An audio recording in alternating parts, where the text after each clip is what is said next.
గీతా జయంతి సందర్భంగా కర్ణశ్రీ సేవా సమితి ఆధ్వర్యంలో కారుణ్య సింధు ఆశ్రమ ప్రాంగణంలో ఏర్పాటు చేసిన ఈ కార్యక్రమానికి పెద్దలు భోజనపల్లి నరసింహమూర్తి గారిని వేదికపైకి రావాల్సిందిగా కోరుచున్నాం. అదేవిధంగా ముఖ్య అతిథులుగా విచ్చేసిన శ్రీ లక్ష్మారెడ్డి గారు, రిటైర్డ్ ఆర్జేడీ, వారిని కూడా వేదికపైకి రావాల్సిందిగా కోరుతున్నాం. అదేవిధంగా జర్నలిస్ట్ ఆర్ వాయిస్ నుండి విచ్చేసిన ముఖ్య అతిథి శ్రీమతి నవత గారిని కూడా వేదికపైకి రావాలి.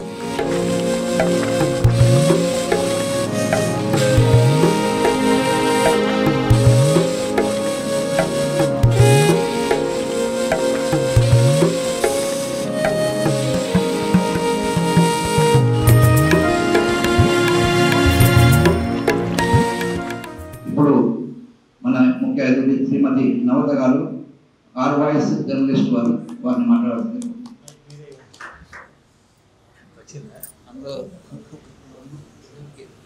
వందే మాతరం.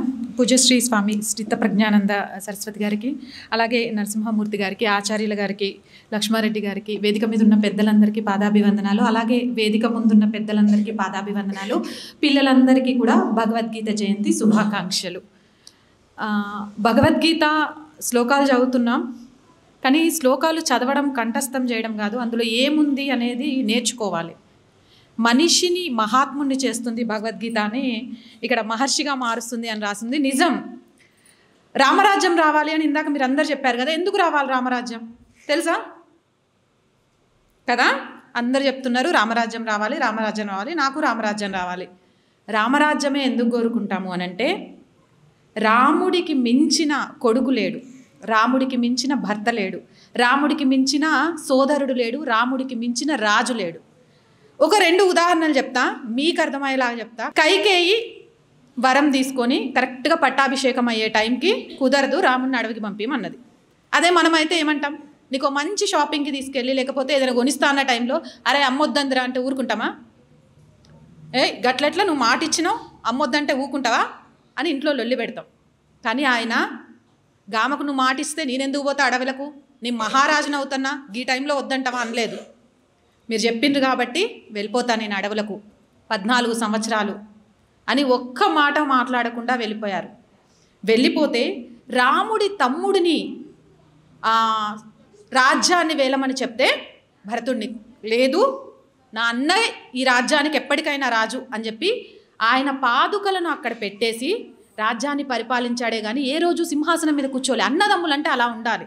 ఈరోజు ఆస్తుల కోసం కొట్టుకోవడము, లేకపోతే బ్రతికున్న తల్లిదండ్రులను తీసుకెళ్ళి అనాథాశ్రమంలో పెట్టుడు, ఇవి కాదు.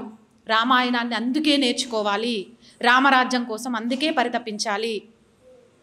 ఒక ఆడపిల్లను తక్కువగా చూస్తే ఎంత గొప్ప మేధావైనా, చదువుకున్న ఆయనైనా, శివానుగ్రహం పొందిన వ్యక్తి అయినా సరే చివరికి మరణం ఎలా ఉంటుంది అనేది చూపించారు. ప్రకృతిని ప్రేమించాలి. జంతువు, చెట్టు, రాయి అన్నిటిని మనం పూజిస్తాం కదా. ఆ రోజు వానరుడు వారధి కట్టకుంటే లంకకి వెళ్ళడం సాధ్యమయ్యేది కాదు. అందుకే ప్రకృతిని ప్రేమించే గొప్ప గుణం మన సనాతన హిందూ ధర్మంలోనే ఉంది. మీరు ప్రపంచంలో అన్ని దేశాలు చెప్పండి, అమెరికా, ఆస్ట్రేలియా, జర్మనీ, జపాన్, కానీ ఇక్కడికి వచ్చేసరికి ఏమంటారు? భరతమాత, భారతదేశం. ప్రపంచంలో ఉన్న ఏకైక మాతృదేశం భారతదేశం. ఎందుకంటే ఇది హైందవ దేశం. మిగిలిన దేశాలన్నీ మతంతో పుట్టాయి, ఈ దేశం ధర్మంతో పుట్టింది. ఈ దేశంలో పుట్టినవాడు ధర్మం కోసమే బ్రతకాలి. అలా బ్రతకలేకపోతే అసలు వాళ్ళు ఈ దేశం వాళ్ళే కాదు. భగవద్గీత నిజంగా కూడా ధర్మాన్ని గెలిపించాలంటే ఎలా ఉండాలి, ఏం చేయాలి అనేది చాలా క్లియర్గా చూపిస్తుంది. కొన్నిసార్లు చమత్కారమే కనిపించవచ్చు. అందుకే చెప్తుంటారు రామరాజ్యం తేవాలి, కృష్ణతత్వంతో వెళ్ళాలి అనేది. కృష్ణుడు యుద్ధం చేయను అని చెప్పారు, మొత్తం సైన్యాన్ని నటించినా అర్జునుడు కృష్ణుడు ఉంటే చాలు అనుకున్నారు. అలానే మన పక్కన, మనం ఎవరి పక్కన అయితే ఉంటామో వాళ్ళం ఒక సరైన మార్గం చూపించే వాళ్ళమై ఉండాలి. సరైన మార్గం చూయించే వాళ్ళనే జీవితంలో ఎంచుకోవాలి. ఎంచుకుంటేనే నీ గమ్యం నలుగురికి ఆదర్శంగా నిలుస్తుంది. అదే భగవద్గీతలో చెప్పబడింది. అండ్ భగవద్గీత గురించి నిజంగా మీరు నేర్చుకున్నన్ని శ్లోకాలు నాకు రావు. నిర్మోహమాటంగా చెప్తున్నాను. బట్ నేర్చుకోవడానికి ప్రయత్నిస్తున్నాను. మాకు చిన్నప్పటి నుంచి ఇలా నేర్పలేదు, ఇంత మంచిగా నేర్చుకోలేకపోయానే అని. కానీ ఒకటైతే చెప్తున్నా, ఈ దేశంలో పుట్టినందుకు ఫస్ట్ హిందూగా బ్రతుకు, ఆ తర్వాత భారతీయుడిగా దేశం కోసం బ్రతుకు. రాముడు సీతను అడవికి పంపించమని చెప్పినప్పుడు నా పెళ్ళాం ఇప్పటిదాకా నాతో పాటు అరణ్యవాసం చేసింది, మల్లేంద్రబాయి కడుపుతో ఉన్నామని తీసుకుపోయి వదిలేయమంటారు, వాళ్ళు ఎవరో అవమానించినందుకు అనలేదు. దేశ ప్రజల కుటుంబమా అంటే దేశ ప్రజలే అని నిల్చున్నాడు. దేశ ప్రజల కోసమే ఉన్నారు. ఈరోజు ఎంతోమంది జవాన్లు కుటుంబాలను వదిలేసి బార్డర్లో ఫైట్ చేస్తున్నారు. మరి మనం ఏం చేయాలి? దేశం లోపల ధర్మం కోసం ఫైట్ చేయాలి. ధర్మానికి ఎగెయినెస్ట్గా ఎవ్వరు మాట్లాడినా దాన్ని మనం అపోజ్ చేయాలి. హిందూ మతం అని ఎవరైనా మీ ముందు మాట్లాడితే, అరే బై ఫస్ట్ తెలుసుకో, మతం కాదు ధర్మం. మనిషి మనిషిగా ఎట్లా బ్రతకాలి, అన్న తమ్ముడు అక్క చెల్లి తల్లి పిల్ల సంబంధ బాంధవ్యాలు కావాలి అంటే ఒక్కరోజు హిందూ ధర్మంలో బ్రతికి చూడరా బై, నువ్వు ఎట్లా బయటికి పోతావో చూస్తామని చెప్పండి. మీతో ఎవరైనా మాట్లాడితే అంత గొప్పది, అర్థం చేసుకుంటే దాన్ని వదిలిపెట్టాలి అనిపించదు. అండ్ ఇక్కడ ఉన్న అబ్బాయిలందరికీ చెప్తున్నాను, దేశాన్ని రెస్పెక్ట్ చేయండి, ఆడపిల్లల్ని రెస్పెక్ట్ చేయండి. మీరు చస్తే దేశం కోసం చావాలి, ధర్మం కోసం చావాలి. మనం పుట్టాము అంటే మన పుట్టుకకు ఒక అర్థం ఉండాలి. ఏం అర్థం లేకుండా 100 మందిలో మనం పుట్టినాం, ఆ 101లో మనం చచ్చినాం అన్నట్టు ఉండకూడదు. మన పుట్టుకకు ఖచ్చితంగా ఈ దేశంలో, ముఖ్యంగా నేను నమ్ముతా, భారతదేశంలో పుట్టిన ప్రతి ఒక్కరికి కూడా వాళ్ళ పుట్టుకకు ఒక కారణం ఉంటుంది. దాన్ని తెలుసుకోగలిగితే, చెప్పా కదా, మహర్షుల్లా మారి ఖచ్చితంగా మీ పేరు చరిత్రలో నిలుస్తుంది. తెలుసుకునే అవసరం లేదు. ఏదో కాలం వెళ్ళబుచ్చుకొని ఓ ఉద్యోగం తెచ్చుకున్నామా, నెలకో 50,000 60,000 సంపాదించుకున్నామా, సెలవులు వస్తే పిల్లల్ని తీసుకొని ఒక టూర్కి వెళ్ళిపోయినామా, వీకెండ్ వస్తే ఒక సినిమాకి వెళ్ళిపోయినామా అన్నట్టు బ్రతకాలి అనుకుంటే ప్రయోజనం ఉండదు. కంపల్సరీ చిన్నప్పటి నుంచే ఇప్పుడు మీరు ఎలాగైతే నేర్చుకుంటున్నారో శ్లోకాలను బట్టి, అంటే ఏదైతే కంఠస్థం చేస్తున్నారో కంఠస్థం చేయడంతో పాటు దాని అర్థాన్ని పూర్తిగా నేర్చుకోండి. నేనెవరు అంటే హిందువుని, భారతీయుణ్ణి అని చెప్పడం నేర్చుకోండి. స్త్రీ యొక్క గొప్పతనం తెలుసుకోండి. ఇది ఈ కాలంలో ఆడవాళ్ళు కూడా ఇక్కడ ఉన్నారు, వాళ్ళకు కూడా చెప్తున్నానమ్మా, ప్రపంచంలో అత్యంత విలువైనది ఏదైనా ఉందంటే స్త్రీనే. అందుకే చూడండి, భారతదేశంలో విలువైన వస్తువులన్నింటినీ శ్రీమూర్తితోనే పోరుస్తారు. భరతమాత, సరస్వతీమాత, అన్నపూర్ణమాత. ఎందుకు అనంటే సృష్టికి ప్రతిసృష్టి చేయగలిగే శక్తి ఒక స్త్రీ మాత్రమే. ఈరోజు అనేక మంది కళ్ళు సనాతన హిందూ ధర్మం మీద దాడి చేయాలంటే మహిళల మీద దాడి చేయడం ప్రారంభించాయి. ఆ మహిళలను రాఖీ కట్టినా కట్టకపోయినా ఈ భారతదేశంలో పుట్టిన, హిందూ ధర్మంలో పుట్టిన ప్రతి అమ్మాయి మీకు అక్క చెల్లె. వాళ్ళను రక్షించడంలో మీరంతా భాగస్వామ్యులు కావాలి. విజ్ఞానంతో, జ్ఞానాన్ని వదిలేసి విజ్ఞానం వైపు మనం పరిగెడుతున్నాం. కానీ విజ్ఞానంలో ఎదగాలి అంటే కూడా జ్ఞానం కావాలి. సునీత విలియమ్స్ మీ అందరికీ తెలుసు కదా, పాతం ఎవరు అంటే తెలియకపోవచ్చు. సునీత విలియమ్స్ తెలుసు కదా, ఆవిడ అంతరిక్షంలోకి వెళ్ళి ఉండొచ్చారా? ఆవిడ అంతరిక్షంలోకి వెళ్ళేటప్పుడు ఏం తీసుకెళ్లారో తెలుసా? తెలీదా? ఇదే భగవద్గీతను పట్టుకొని వెళ్ళారు. అంటే విజ్ఞాన్ని జయించాలన్నా జ్ఞానం కావాలి. ఆ జ్ఞాన సంపద భగవద్గీతలో పుష్కలంగా ఉంటుంది. నువ్వు నిరుత్సాహంలో ఉన్నప్పుడు ఉత్సాహాన్ని ఇస్తుంది. నువ్వు ఒంటరిగా ఫీల్ అయినప్పుడు నీ చుట్టూ ఏముంది అనేది చూపిస్తుంది. నువ్వు ఎలా ఉండాలో చెప్తుంది, ఎలా బ్రతకాలో చెప్తుంది, ధర్మ పోరాటం ఎలా చేయాలి అనేది చూపిస్తుంది. కాబట్టి భగవద్గీత పూర్తిగా తెలిసిన ఎవరైనా సరే జీవితంలో ముందుకు సాగగలరు. కొత్తగా నేర్చుకోవడానికి ఏమీ ఉండదు. అండ్ సంస్కృతం గురించి ఇప్పుడిప్పుడే మళ్ళీ అందరూ నేర్పిస్తున్నారు.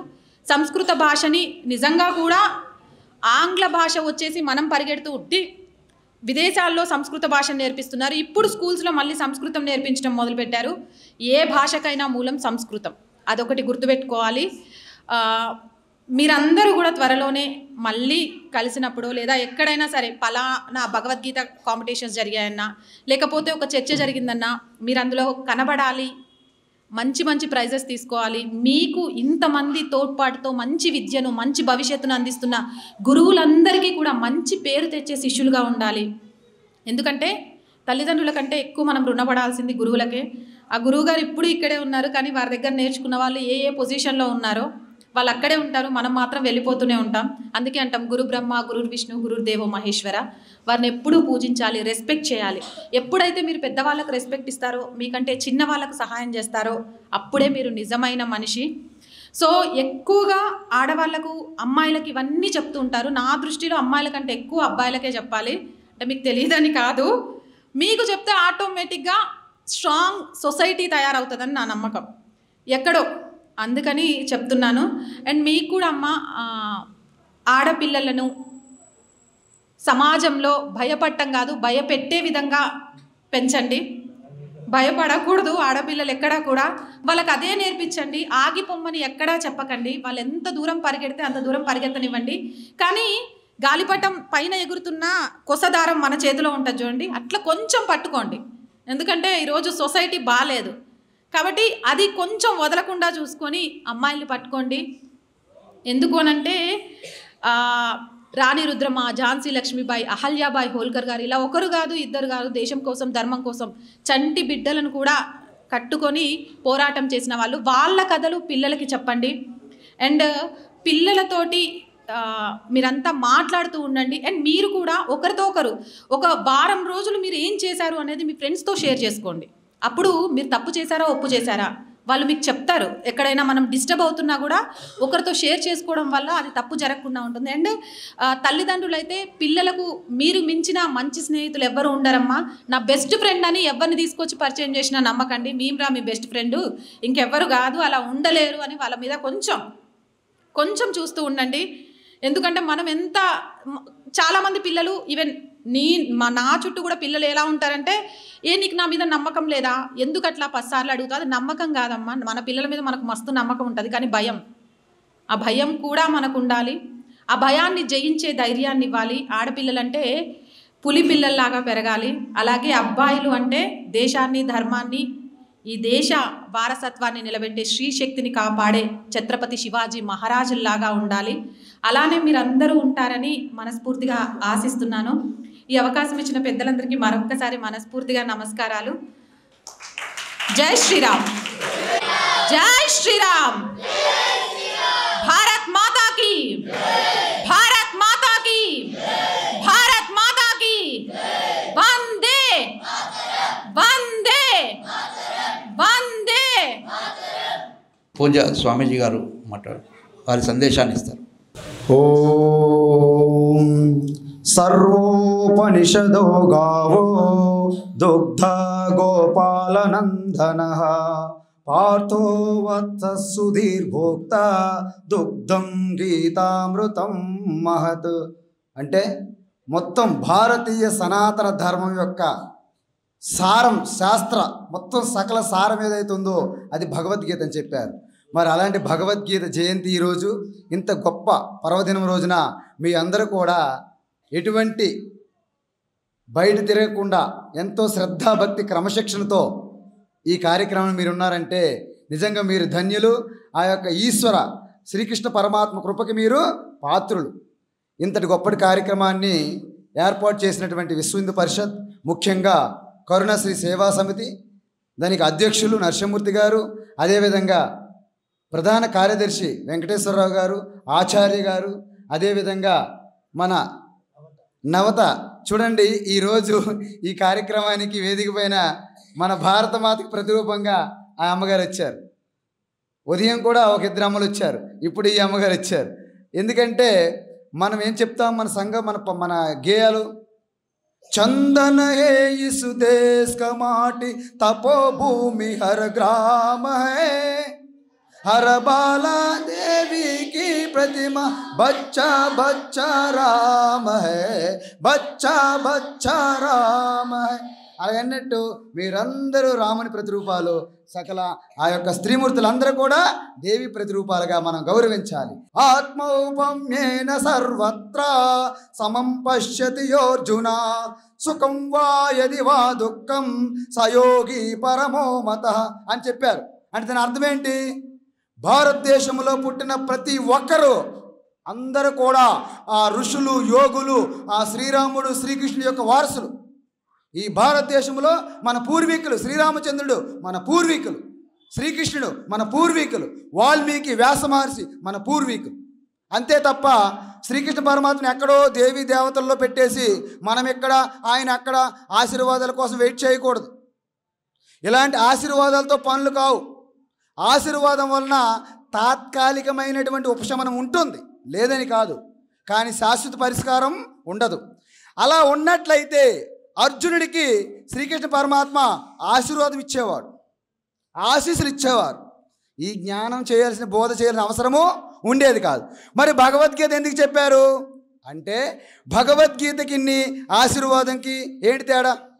మీరు చూడండి, మీకు జ్వరం వచ్చింది, మీరు మన మెడికల్ షాప్కి వెళ్తాం, డయాగ్నోస్టిక్ సెంటర్కి వెళ్తాం, వాడు ట్యాబ్లెట్ ఇస్తాడు, జ్వరం తగ్గుతుంది, రేపు మీకు స్టమక్ పెయిన్ వస్తుంది. మళ్ళీ వెళ్తారు, స్టమక్ పెయిన్ తగ్గుతుంది, హెడేక్ వస్తుంది. అంటే శాశ్వత పరిష్కారం మీకు వచ్చిందా? కంటిన్యూ తిరగడమే. అదేవిధంగా ఒక శాశ్వతమైనటువంటి పరిష్కారం కావాలి అంటే ఈ మానవ జీవితం అనేది కేవలం పుట్టామో చనిపోయామో కాదు, కావో పీవో మరజావో అలా కాదు. మరి దేనికోసం? మనిషిగా పుట్టి మహర్షిగా మారాలి, మానవత్వం నుండి దైవత్వంలోకి వెళ్ళాలి. మీలో ఒక అర్జునుడు, మీలో ఒక హనుమంతు, మీలో ఒక శ్రీరాముడు, మీలో ఒక శ్రీకృష్ణుడు రావాలి. కాబట్టి మన కోసం చరిత్రలో ఒక పేజ్ ఉండాలి. ఛత్రపతి శివాజీ అంటే మీకు తెలుసా? జై భవానీ, జై భవానీ. మరి వీర శివాజీ అన్నాలంటారు, మీ పేరు ఎప్పుడు అంటారు? ఇలాగ వీర శివాజీ అనుకుందామా? కొన్ని 100 సంవత్సరాలు అలాగా. కాబట్టి మీకు కూడా ఒక స్థానం కావాలంటే ఎప్పుడు వస్తుందో తెలుసండి? మన భయం విడిచిపెట్టాలి, మన కోరికలు విడిచిపెట్టాలి, దేశం కోసం ధర్మం కోసం బ్రతకాలి. కాబట్టి ధర్మం కోసం బ్రతకాలంటే మనం ఏం చేయాలి? మనం పెద్దగా అవ్వాలి. ఇప్పుడు మీ ముందు ఒక బోర్డు ఉందనుకుందాం, ఒక చిన్న గీత గీశాను, మీకు అడుగుతున్నా ఆ చిన్న గీతని చెరపకుండా దానికంటే పెద్దది ఏమైనా చేయగలరా? ఆ గీత చెరపకుండా దాన్ని చిన్న చేయగలమా? ఈ బోర్డు మీద ఒక గీత గీశాను, దాన్ని చెరపకుండా చిన్న చేయగలరా? చేయగలవా లేదా?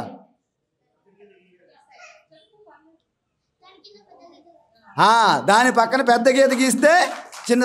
అంటే ఇప్పుడు మన ధర్మం కోసం, మన సంస్కృతి పైన, మన ధర్మం పైన ఎవరైతే కుట్రలు కుతంత్రాలు చేస్తున్నారో వారిపైన యుద్ధం చేయడం కాదు, మనం పెద్దగా ఎదగాలి. వాళ్ళకంటే వారికి అందరంత ఎత్తులోకి మనం ఎదిగితే వారు మనకేమీ చేయలేరు. వారిని చెరపాలని పని లేదు, వాళ్ళని కొట్టాలని పని లేదు, వారితో యుద్ధం పని లేదు. మనమేమవ్వాలి? ఎదగాలి, పెరగాలి, నిలబడాలి, కలవాలి. అర్థమైందా? ఇప్పుడు మనం చిన్నప్పుడు చదువుకున్నాం, ఒక 4 ఎద్దులు ఉంటాయి. 4 ఎద్దులుంటే అక్కడికి ఒక సింహం వస్తుంది. ఈ 4 ఎద్దులు కలిసి ఒక్కసారి సింహం మీద పడతాయి. సింహం ఏమైంది? ఓడిపోయింది. అప్పుడు ఏమైంది? ఇవి పోటీ పడ్డాయి, నేను సింహానికి ఓడించాను అన్నాయి. అప్పుడు ఏమైనాయి? 4 విడిపోయినాయా? ఆ తర్వాత సింహం ఏం చేసింది? ఒక్కొక్క దిక్కు వైపు వెళ్ళి ఒక్కొక్క ఎద్దుని ఓడించింది. మనం కూడా ఈరోజు 5,000 ఎలాగున్నాయి? స్ట్రాంగ్. విడిపోతే పడిపోతాం, కలిసి ఉంటే నిలబడతాం. అర్థమైందా? కాబట్టి హరి సుందర నంద ముకుంద హరి నారాయణ హరి ఓం. హరి సుందర నంద ముకుంద హరి నారాయణ హరి ఓం. హరి కేశవ హరి గోవింద హరి నారాయణ హరి ఓం. హరి కేశవ హరి గోవింద హరి నారాయణ హరి ఓం. వనమాలి మురళీధారి గోవర్ధన గిరివరధారి. వనమాలి మురళీధారి గోవర్ధన గిరివరధారి. నిత నిత కరమాకన చోరి గోపీ మనహారి. నిత నిత కరమాకన చోరి గోపీ మనహారి. చూసారా ఈ భజన్లో ఎంత అర్థమో తెలుసా? మనందరం కూడా ఈ లోపల స్వార్థము, నేను, నాది, మేము, మా ఇల్లు, మా వాకల ఇలాంటి కోరికలు పెట్టుకున్నామా? స్వార్థము, కోరికలు, భయాలు పెట్టుకున్నామా? ఇవన్నీ నిండి ఉన్నాయి మనలో. ఈ కోరికలు, భయాలు, స్వార్థం ఎప్పుడైతే నిండి ఉంటుందో భగవంతుడు మీకు సాయం అందించరు. మరి ఏం చేయాలి? వనమాలి మురళి ధారి. మురళి చూసారు వేణువు లోపల ఏమైనా ఉంటుందా? ఎలా ఉంటుంది మురళి? అంతా ఖాళీ. అంటే మీలో ఈ కోరికలు, భయాలు ఇవన్నీ ఖాళీ చేసి ఎప్పుడైతే ఈశ్వరుని శరణు వేడుకుంటారో అప్పుడు మీ నుండి ఏమవుతుంది? ఆ శ్రీకృష్ణ పరమాత్మ is playing divine play through you. నవద్వారే పురే దేహి నైవ కుర్వన్న కారయన్. భగవద్గీత ఏం చెప్పింది? మీ యొక్క 9 రంధ్రాలు అనే ఈ యొక్క వేణువు నుండి ఎవరు పాడుతారు? శ్రీకృష్ణ. ఎవరు పాడతారు? వనమాలి మురళీధారి గోవర్ధన గిరివరధారి, వనమాలి మురళీధారి గోవర్ధన గిరివరధారి. మరి గోవర్ధన గిరి సంగతి ఏంటి? మురళి గురించి అయితే అర్థమైంది మనకి. ఓకే, మనలో ఉన్నటువంటి భయాలు, స్వార్థాలు, కోరికలు ఇవన్నీ విడిచిపెడితే ఆ శ్రీకృష్ణుడే మీ నుండి ఆ డివైన్ ప్లే, దివ్యగానము చేస్తారు. మరి గోవర్ధన సంగతి ఏంటి అంటే, ఆ రోజుల్లో బృందావనంలో ఉండేవారు. ఎక్కడ ఉండేవారు కృష్ణ? ఎక్కడ ఉండేవారు? వీళ్ళందరూ కూడా మనలాగే వాళ్ళకు భయపడ్డము, వీళ్ళకు భయపడ్డము. ఆ టెంపుల్, ఆ దేవుడు, ఈ స్వామి, ఆ వ్యక్తి, ఈ పోలీసులకి, ఈ రాజకీయ నాయకులు భయపడుతున్నారు మీరు. ఇలాగే భయపడి ఆ వ్రజ ప్రజలందరూ కూడా ఇంద్రుడు భయపడేవాళ్ళు. ఇంద్రుడు భయపడి పూజలు, యజ్ఞాలు చేసేవారు. నిజానికి వారి పూజ ఇంద్రుడికి చేశారా, భయానికి చేస్తున్నారా? చెప్పండి. మరి వారికి ఎప్పుడైనా పుణ్యము, మోక్షం వస్తుందా? మరి వాళ్ళకి మోక్షం రావాలంటే ఏం చేయాలి కృష్ణ? అందుకే మనం ఇంద్రునికి పూజ చేయక్కర్లేదు. ఏమన్నారు? మనం ఇంద్రునికి పూజ చేయక్కర్లేదు. మరి నిత్యం పూజలు చేసి అలవాటు ఉన్న వాళ్ళకి ఏదో ఒకటి చేయాలి కదా.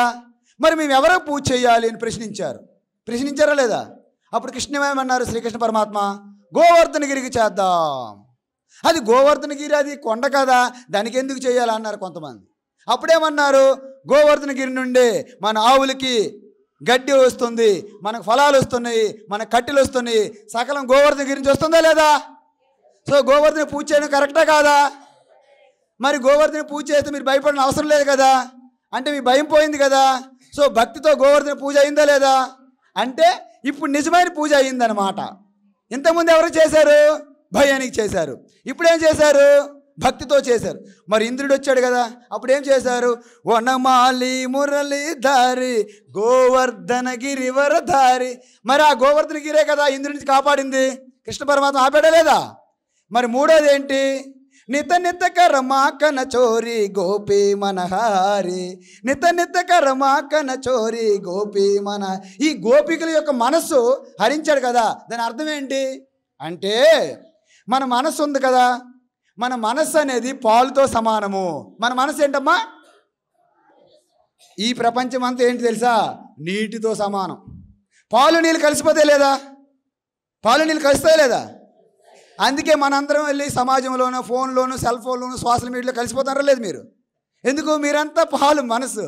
ఇదంతా ఫోన్లు, సమాజం అంతా మొత్తము ట్విట్టరు, ఫేస్బుక్, ఏంటి ఇన్స్టాగ్రాము ఏమున్నాయి కదా అన్నీ. ఇవన్నీ కూడా ఈ నీటిలో కలిసిపోయి పాలు నీళ్ళు మాది తినాలి మీది తినాలాగా కలిసిపోతున్నారు మీరు. అందువల్ల మనం ఏం చేయాలి? మనం కలిసిపోకుండా ఏకాగ్రతతో మీ చదువుల మీద, మీ సంస్కారం మీద మీ దృష్టి పెట్టారనుకోండి, ఏమవుతుంది? ఈ పాలుగా ఉన్న మనస్సు వెన్నగా మారుతుంది. మారుతుందా లేదా? వెన్న ఎవరికి ఇష్టం? కృష్ణుడికి ఇష్టం. ఆయన ఏం చేస్తాడు? ఎలా తింటాడు వెన్న? కుండ పగలగొట్టి వెన్న తింటాడు. ఇది కుండ, దీన్ని పగలగొట్టి వెన్ననే మీ మనసు దొంగిలిస్తారు.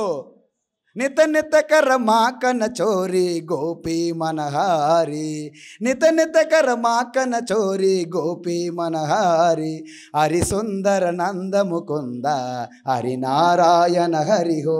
ఈ విధంగా మీరు ఎప్పుడైతే మొత్తం అన్నీ విడిచిపెట్టి, అందుకే మీకు ఎప్పుడు కూడా ఈశ్వరుని మీరు ఎలా అడగాలి, ప్రార్థించాలి?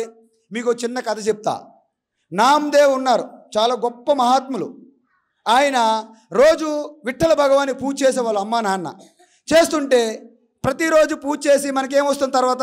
ప్రసాదం ఇస్తారా లేదా? ప్రసాదం ముఖ్యం మనకి, అంతే కదా. కాబట్టి మీకు ముఖ్యమా కాదా? ప్రసాదం తినరా మీరు? ఓకే.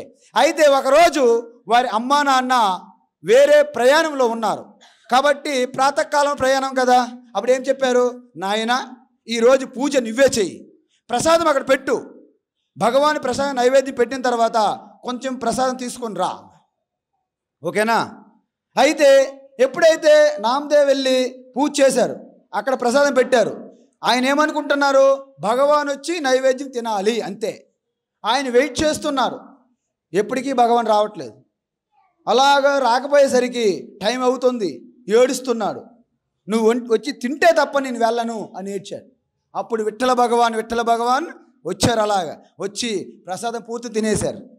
తర్వాత సాయంత్రం అమ్మా నాన్న వచ్చారు. బాబు ప్రసాదం ఎక్కడుంది? ప్రసాదం ఏమీ లేదు, అంతా విఠల భగవాన్ తినేశారు. వారు నమ్మట్లేదు. ఎందుకంటే గత 20 సంవత్సరాలు వారు ఏంటి ప్రసాదం పెడుతున్నారు, తెస్తున్నారు, తింటున్నారు. కానీ ఈయన పెట్టిన ప్రసాదము భగవాన్ తినేశారు. ఎవరైనా నమ్ముతారా? కానీ ఇది నిజం. ఎందుకంటే యద్భావం భవతి ఏ యతామాం ప్రపద్యంతే తాం తథైవ భజామ్యహం మమ వర్త్మాన వర్తంతే మనుష్యా పార్థ సర్వశః. మీలో ఎటువంటి భావన నిత్యం చేస్తారో అదే తయారవుతారు. అందుకే మీలో మన అమ్మలేంటి మనకు భయాన్ని నూరిపోశారు, మన కోరికలు నూరిపోశారు, మనకు ఆశలు నూరిపోశారు. అందుకే మనం ఇలా తయారయ్యాం. అదే జిజియాబాయి ఏం చేశారు చెప్పండి? ధైర్యాన్ని నూరిపోశారు. అందుకే ఛత్రపతి శివాజీలా తయారయ్యారు. అందుకే ప్రతి తల్లి ఒక జిజియాబాయిలా తయారవ్వాలి, ప్రతి ఒక బిడ్డ ఒక ఛత్రపతి శివాజీలా రావాలి. అర్థమైందా? అందువలన మీరు నిరంతరం ఏదైనా ఒక గోల్ పెట్టుకోవాలి, లక్ష్యం. ఏమవుతారు మీరు? బ్యాక్ బెంచ్లో కూర్చొని బికార్ అవుతారా, లేకపోతే ముందు బెంచ్లో కూర్చొని బిల్గేట్స్ లాగా ముందుకు వస్తారా? చెప్పండి. అందువలన ఒక మంచి విషయం ఏంటంటే ఈరోజు ఈ కార్యక్రమానికి ఈ అమ్మగారు గెస్ట్గా వచ్చారు. ఇది ఎంత గర్వం చెప్పండి. మీరు కూడా మీరు పెద్ద అయ్యాక ఇలాంటి కార్యక్రమానికి మీరు చీఫ్ గెస్ట్గా రావాలి. అవునా కాదా? అప్పుడు మీ అమ్మ నాన్న మీరు ఎంతగా గర్వపడతారు చెప్పండి. అవునా కాదా? అంతే తప్ప ఎప్పుడు ఎవరి చుట్టూ మనం తిరగకూడదు. అర్థమవుతుందా? కాబట్టి మనం ఒకటి విషయం గమనించాలి. ఇప్పుడు ఒక పెద్ద ఆయన ఈరోజు గీతా జయంతి సందర్భంగా అని మర్చిపోయి శ్రీకృష్ణ జయంతి అన్నారు. మన సార్ అన్నారు గీతా జయంతి కదా. నేను అన్నాను పర్వాలేదు అన్నాను. ఎందుకు? మీకేమైనా అర్థమైందా? శ్రీకృష్ణ పరమాత్మ బృందావనంలో ఉండేటప్పుడు రాధాకృష్ణులు తెలుసా? అప్పుడు రాధాకృష్ణ అంటే ఏంటి? నిత్యము రాధాకృష్ణ కలిసి ఉండాలి, అంతే కదా. మరి చిన్నప్పటి నుండి ఎప్పుడైతే మధుర వచ్చి కంసుడిని హతమార్చారో అప్పుడు రాధ ఎక్కడున్నారు? బృందావనంలో. అవునా కాదా? అంటే అప్పుడు ఏమయ్యారు? కృష్ణ కాస్త రాధాలో కలిసిపోయారు. అవునా కాదా? రాధా కృష్ణ లేకుండా రాధ ఉంటారా? ఉండరు. అందువలన కృష్ణ యొక్క అంశ రాధలో కలిసిపోయింది. అప్పుడు ఏమయ్యారు? రాధాకృష్ణ ఒకటైపోయి. మరి కృష్ణ బయటకు వచ్చేసారు కదా, ఈ యొక్క లోక కళ్యాణం కోసం ప్రపంచమంతా తిరిగారు కదా. మరి ఆయన ఏమయ్యారు? ఇప్పుడు గీతగా మారిపోయారు. అంటే ఇప్పుడు కృష్ణ ఎక్కడ ఉన్నారు చెప్పండి? భగవద్గీతగా ఉన్నారు. గీతా జయంతి కృష్ణ జయంతి గీతా జయంతి. ఇప్పుడు చూడండి, ప్రతి ఒక్క మనిషికి జయంతి ఉంది. ఏదైనా ఒక శాస్త్రానికి గ్రంథానికి జయంతి ఉందా? దేనికి ఉన్నది? భగవద్గీత. కేవలం భగవద్గీతకు మాత్రమే ఒక జయంతి ఉంది. ఎందుకు? భగవద్గీత అనేది అది వ్యక్తమైంది, అది ఒక చైతన్య స్వరూపము.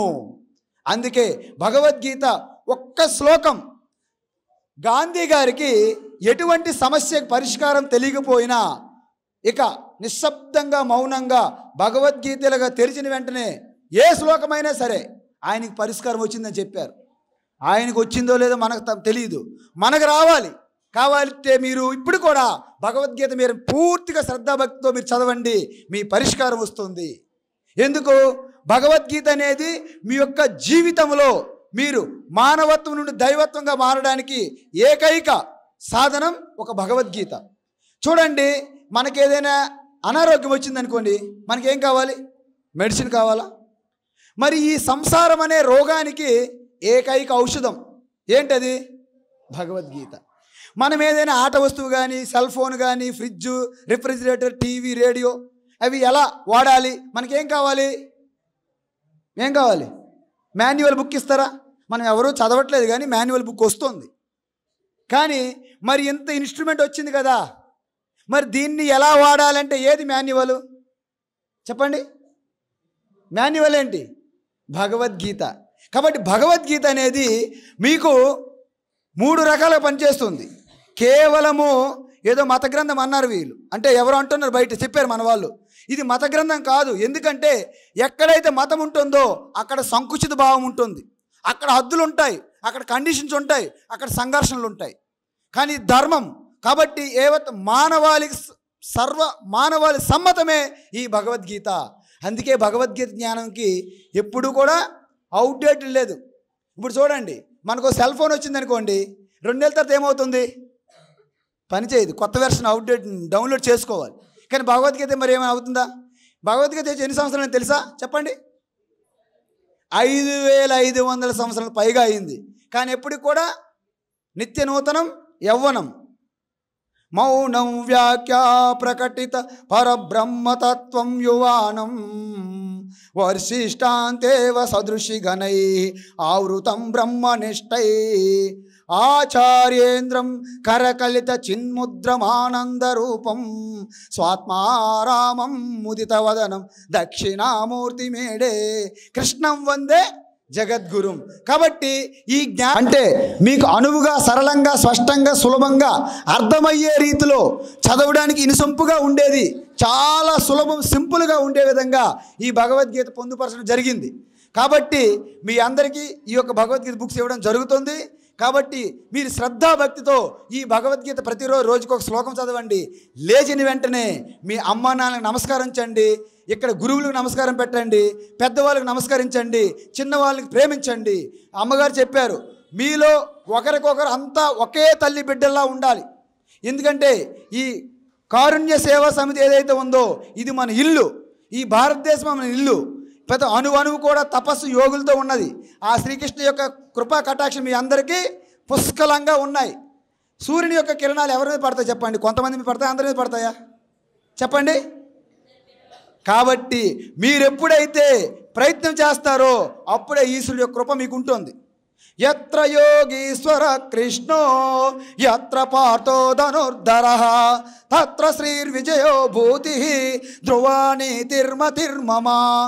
దాని అర్థం ఏంటి తెలుసా? ఆఖరి శ్లోకం, మొదటి శ్లోకం ఏంటి? ధర్మక్షేత్రే కురుక్షేత్రే సమవేతాయుయుత్సవః మామకాః పాండవశ్చైవ కిమకుర్వత సంజయ. ఇది మొదటి శ్లోకం. మొదటి శ్లోకానికి ఆఖరి శ్లోకానికి సంబంధం ఏమిటి అంటే, ఎక్కడి నుంచి స్టార్ట్ అయింది గీత? ధర్మక్షేత్రే కురుక్షేత్రే. దాని అర్థం ఏం చెప్పారు?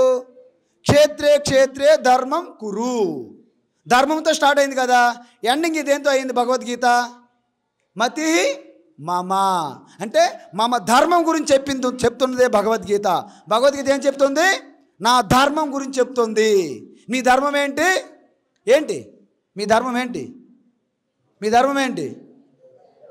సత్యం బ్రూయాత్ ప్రియం బ్రూయాత్ నా బ్రూయా సత్యమప్రియం ప్రియం చ నానృతం బ్రూయాత్ ఏష ధర్మ సనాతన.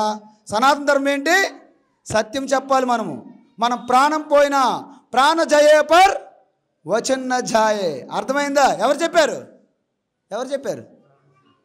కృష్ణారావా? ఎవరు చెప్పారు? శ్రీరామచంద్ర. అర్థమైందా? అందువలన శ్రీరాముడు ఏంటంటే మొత్తం పోతే ప్రాణం పోతుంది, కానీ మనం అసత్యం మనము పలకము. మన యొక్క రక్తంలో మన మనలో మన సత్యాన్ని పట్టుకుంటాం. ఓకేనా? అందువలన సత్యం బ్రూయాత్ ప్రియం బ్రూయాత్. సత్యం ఎలా చెప్పాలి? ప్రియంగా ఉండాలి. మేము సత్యమే చెప్తుంటాం, ఒక్కోసారి కటుగ్గా చెప్తే ఎవరు వినరు. కాబట్టి సత్యం బ్రూయాత్ ప్రియం బ్రూయాత్, ప్రియంగా చెప్పాలి సత్యం. నా బ్రూయాత్ సత్యం అప్రియం. సత్యం కూడా అప్రియంగా మనము చెప్పకూడదు. ప్రియం చ నానృతం బ్రూయాత్. అబద్ధాలు కూడా చాలా మిఠామిఠా బాత్ అని చెప్పేసి తేనె పూసిన కత్తి వల్ల చెప్పకూడదు. అర్థమైందా? ఇది సనాతన ధర్మం. కాబట్టి సనాతన ధర్మానికి వారసులుగా మీరు ఉండాలంటే ఇప్పటి నుండే మీ శ్రద్ధాభక్తి. ఎందుకు? భగవద్గీతలో ఏం చెప్పారు శ్రద్ధ గురించి చెప్పండి? శ్రద్ధావాన్ లభతే జ్ఞానం. చెప్పండి. తత్పరం సంయతేంద్రియ జ్ఞానం లబ్ధ్వా పరాం శాంతిం అచిరేనాధి. చెప్పారా? కాబట్టి మీలో శ్రద్ధ ఉంటే మీలో మీరు పోటీ పడకూడదు, మనకు మనమే పోటీ. మీకు ఒక విషయం తెలుసా? ఇప్పుడు మన విద్యా విధానంలో పెద్ద బ్లండర్ ఏంటంటే, ఈ యొక్క స్కూళ్ళు కాలేజీలు పిల్లల మధ్య పోటీ పెట్టి అసూయ జలసి నింపేస్తున్నారు, నెగిటివ్ ఎనర్జీ నింపేస్తున్నారు. కానీ మనం పక్క వాళ్ళతో మనం పోటీ పడకూడదు, మనతో మనం నిత్యం పోటీ పడాలి. ఉదయం నుండి సాయంత్రం వరకు నేను ఏం నేర్చుకున్నాను, ఈ వేళకి రేపటికి నాలో ఉన్న తేడా ఏంటి, నాలో ఏం నేర్చుకున్నాను అని ఎవరు పోటీ పడాలి? పక్కోడితో పోటీ పడాలా? పక్కోడు బాగా చదివాడు అనుకోండి, ఆయన జ్వరం వస్తే బాగున్ను, ఆయన ఎగ్జామ్ రాయిపోతే బాగున్ను, నాకు ఫస్ట్ వచ్చి అని అంటారు. అదే మీలో మీకు పోటీ అయితే ఏ ప్రాబ్లం ఉండదు, నిరంతరం మీరు పైకి వెళ్తూనే ఉంటారు. మీరెప్పుడు కూడా పైకి వెళ్తూనే ఉండాలి. కాబట్టి మీ అందరూ కూడా మన వచ్చే సంవత్సరం భగవద్గీత జయంతి నాటికి ప్రతి ఒక్కరికి కూడా సాక్షాత్ అర్జునుడు వలె, అర్జునుడు ఏకాగ్రత ఎలా ఉంటుందో తెలుసా మీకు? ఎలా ఉంటుంది చెప్పండి. చెట్టు పైన కొమ్మ పైన ఒక పక్షి పెట్టారు, దానికి గురి చూసి కొట్టమంటే మీకు ఏం కనిపించింది? ఏం చెప్పాడు అర్జునుడు? ఆ యొక్క పక్షి కన్ను తప్ప ఏమి కనిపించలేదు. భీముడికి ఏం కనిపించాయి? భీముడికి కొమ్మలు, పండ్లు, ఆకులు అన్నీ కనిపిస్తున్నాయి. అర్థమవుతుందా? కాబట్టి అర్జునుడికి ఏం కనిపించాయి? ఫోకస్, ఏకాగ్రత. అలాంటి ఏకాగ్రతతో మీరందరూ బాగా చదువుకోండి. ఈ చదువుతో పాటు ఈ సంస్కారం ఉండాలి. అప్పుడు మీరే ఈ భారతదేశంలో మీకంటూ చరిత్రలో ఇలాంటి ఒక చరిత్రలో మీ పేరు నిలిచిపోతుంది. భారత్ మాతాకి, భారత్ మాతాకి. మీ అందరూ కూడా ప్రతి ఒక్క ఆడపిల్ల మగపిల్ల భేదం లేకుండా ప్రతి ఒక్కరు బొట్టు పెట్టుకోవాలి. బొట్టు పెట్టుకోవడం అనేది మన సంప్రదాయం, మన హిందూ సంప్రదాయానికి సూచకం. ఏంటి? బొట్టు పెట్టుకోవాలి. ఏదైనా పెట్టుకోండి. బొట్టు పెట్టుకో గీత పట్టుకో, బొట్టు పెట్టుకో గీత పట్టుకో. చెప్పండి. బొట్టు పెట్టుకో గీత పట్టుకో, బొట్టు పెట్టుకో గీత పట్టుకో. గీత చదువుకో రాత మార్చుకో, గీత చదువుకో రాత మార్చుకో. బొట్టు పెట్టుకుంటే శివ అవుతావు, బొట్టు లేకుంటే శవం అవుతావు. బొట్టు పెట్టుకుంటే శివ అవుతావు, బొట్టు లేకుంటే శవం అవుతావు.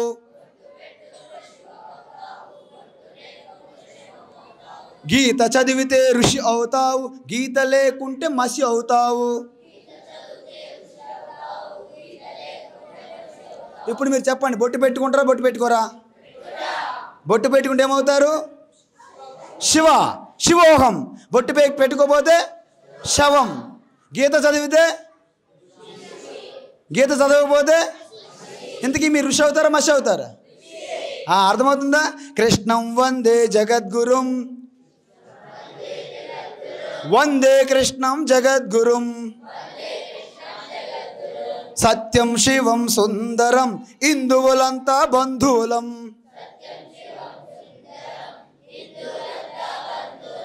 రావాలో రావాలి, రామరాజ్యమే రావాలి.